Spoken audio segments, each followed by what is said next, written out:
Welcome, everyone, to our deep dive today. We'll be exploring Vedanta and how it can be applied to relationships. Okay. So we've got some excerpts from this book. It's called Vedanta, The Essence of Knowledge, Self, and Relationships. hmm And we're going to see how this ancient wisdom can maybe help you create some more fulfilling connections in your own life. Vedanta is a really rich system of thought, but at its heart, it's all about going beyond, like that surface level understanding to find the true nature of reality. So it's not just about Yeah. getting knowledge. Yeah. It's about searching for a deeper understanding of ourselves and the world. Exactly. The word Vedanta itself actually means the end of knowledge. It comes from the Sanskrit words Veda, which means knowledge, and Anta, which means end. It's about getting to the point where knowledge becomes wisdom and direct experience.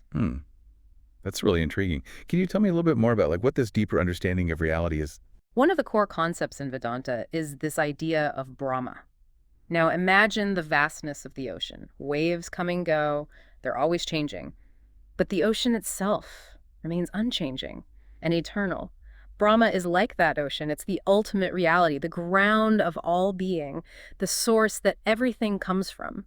So everything that we experience, all the good times, the bad times, they're like waves on the surface Yeah. of this giant ocean of Brahma. Exactly. Just like the waves eventually go back to the ocean, everything in the universe comes from and returns to this ultimate reality. Okay, so if Brahma is this underlying reality, where do we as individuals fit into all of this? Vedanta says that our true self, our Atma, isn't our body, our thoughts, or even our emotions. It's a spark of universal consciousness, a part of Brahma itself. It's like a drop of water from the ocean. It's still ocean water, just a smaller expression. So we're not separate from this universal consciousness. We're actually a part of it.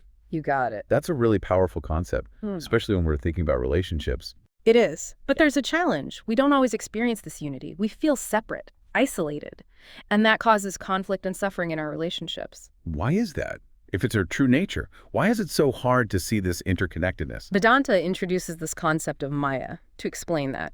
Think of Maya as this veil of illusion that covers up our true nature, like looking through a distorted lens that makes things look separate when they're actually interconnected. So Maya is what's stopping us from seeing the unity that's already there. Yes. And this illusion of separateness is a big source of conflict and misunderstanding in our relationships. We get caught up in the idea of me versus you, my needs versus your needs. That makes a lot of sense. Oh. So how do we get past this illusion of separation? How can we start to see through this Maya and experience that connection? That's where the practical part of Vedanta comes in. It gives us tools and practices that can help us cut through that veil and see the unity that's underneath it all. And how does that work with our relationships? If we can start to see that we're not really separate, how does that change the way that we talk to people? It changes everything when we see ourselves as connected. Our actions and how we talk to each other naturally become more compassionate and understanding. Okay, so we've been talking about Maya, this Right. veil of illusion that makes us think that things are separate, Yeah. but they're actually all connected. So how does that actually play out in a relationship? Can you give me an example of how Maya might show up when there's a conflict? Sure. Let's say you're having an argument with your partner. You're both focused on your own points of view, feeling frustrated and like the other person's not listening. Maya is at work here, making you feel like it's me against you, making it hard to find common ground. Yeah, I think we've all been there. So how would Vedanta help in that kind of situation? Vedanta tells us that underneath all the surface stuff, our personalities and all that, we all share the same essence, that same spark of Brahma. And remembering that we're connected like that can help us go into the conflict with more compassion, more understanding. So instead of seeing the other person as someone you're fighting against, you try to remember that they're part of this bigger connected thing. Yes, and that change in how you see things can really change how you communicate.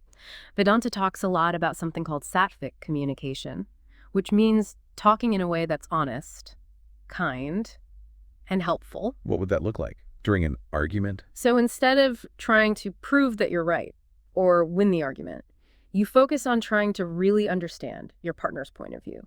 You listen to them without interrupting, without getting defensive. You say what you need to say, calmly and respectfully, trying to find a solution. That works for both of you. That sounds a lot better than how I usually handle arguments. But I feel like it takes a lot of self-awareness to communicate like that, especially when you're feeling really emotional. You're absolutely right. Self-awareness is key. Vedanta encourages us to look inside ourselves, examine our thoughts, our feelings, and why we do the things we do. It's about understanding our own patterns, what triggers us, and how our past experiences might be affecting how we interact with people now. So it's not just about understanding the other person, it's also about understanding ourselves and how we contribute to the relationship. Exactly, because a lot of times the conflicts we have in our relationships are just reflections of our own internal conflicts. If we're not aware of our own baggage, we're probably going to dump it on other people. Wow, yeah.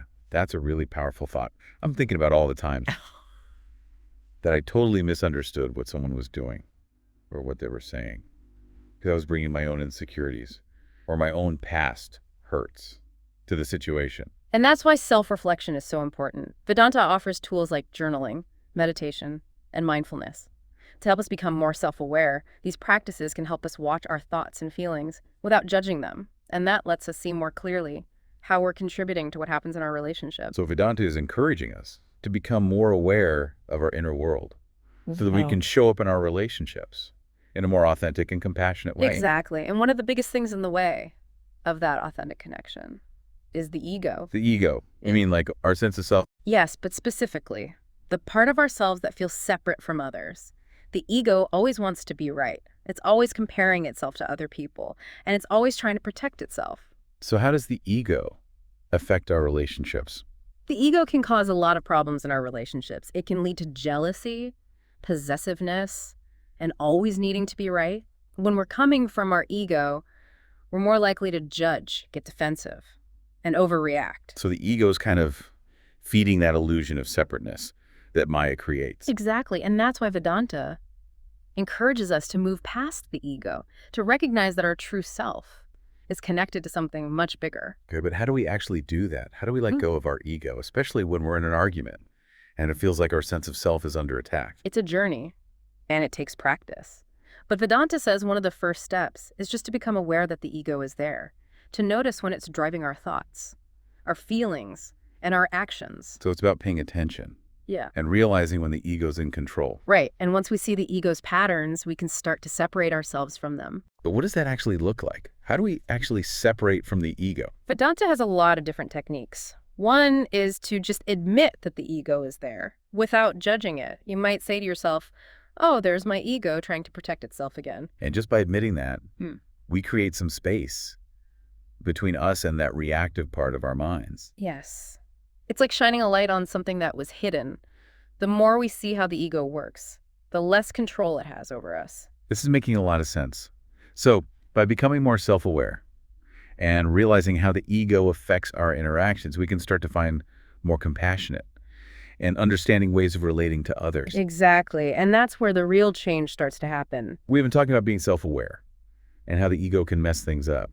Are there any specific things from Vedanta that can help us get better at these things? One really helpful practice is active listening. It's about really hearing and understanding what the other person is saying without interrupting them or judging them or thinking about what you're going to say next. I can see how that would take. Yeah. Like putting your ego aside. Exactly. When we practice active listening, we create space for a real connection and understanding. It lets us move past just the words and really understand the other person's feelings and what they need. Okay, that makes sense. Yeah. But how do we know if we're really actively listening or just waiting to talk? One way is to repeat back what you heard after the other person finishes talking. Sum up what you understood and ask questions to make sure you got it right. This shows them that you're paying attention and really trying to understand. It's not enough to just be quiet. We need to make sure that we actually get what they're saying. Yes. And when we listen like that, with attention and care, it can have a big impact on the other person. It makes them feel seen, heard, and valued. That's a good reminder. Are there any other practices from Vedanta that can help us have more peaceful relationships? Vedanta also talks about speaking with kindness and honesty, even when it's hard. That sounds pretty tough, especially during an argument. It is. But remember, the goal isn't to win or prove that you're right. It's about being true to yourself while still respecting the other person. So it's about finding that balance between honesty and compassion. Exactly. Vedanta suggests asking yourself 3 questions before you say something. Is it true? Is it kind? Is it necessary? Those are really good questions. It reminds me of that saying, is it kind? Is it true? Is it necessary? If not, let it go. Yes. That sums it up perfectly.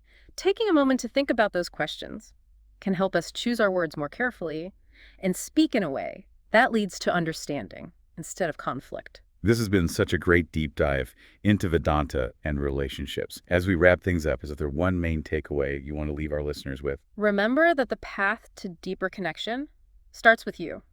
By becoming more self-aware, practicing active listening, and speaking with kindness and truth, we can change our relationships and create a more harmonious world. Thank you so much for sharing your wisdom with us. This has been a really enlightening conversation. My pleasure. And to everyone listening, may your relationships be full of love, understanding, and that deep peace that comes from seeing our interconnectedness. Thanks for joining us on The Deep Dive.